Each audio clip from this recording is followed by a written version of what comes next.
ব্যস্ত সময় পার করছেন চাঁপাইনবাবগঞ্জের পাট চাষিরা।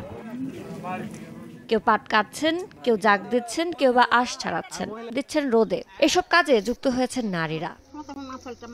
চলতি বছর প্রতিমণ পাট বিক্রি হচ্ছে ৩,০০০ থেকে ৩,৭০০ টাকায়। গত বছর যা ছিল ২ থেকে ৩,০০০ টাকা।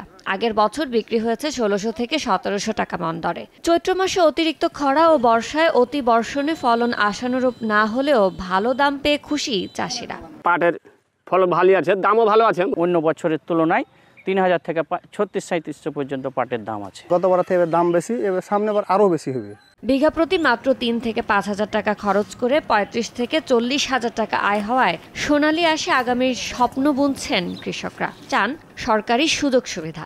দামটা ভালো আছে, দাম কম নাই, দাম ৩৫০০-৩৬০০ উপর শুরু করে ৩৫০০-৩৬০০ বেচতে পাওয়া গেছে। বৃষ্টির কারণের জন্য আপনার ফলনটা কম হয়েছে, কিন্তু দামটা ভালো আছে বছর হিসাবে, ওই জন্যই কৃষকের জীবনটা বেঁচেছে। ৫,০০০ খরচ করে ৪০,০০০ ৫০,০০০ বিঘাতে দাম এসেছে। এবার ১,০০০-এর বেশি কৃষকের মাঝে পাট চাষের প্রণোদনার সার বীজ দিয়েছে কৃষি সম্প্রসারণ অধিদপ্তর। সহযোগিতা অব্যাহত রাখার প্রতিশ্রুতি কৃষি বিভাগের। এই বছরে প্রচুর বৃষ্টিপাত হওয়াতে তারা জাগ দিতে কোনো সমস্যা হচ্ছে না, তাদের লেবারের খরচ অনেকটাই কমে যাচ্ছে।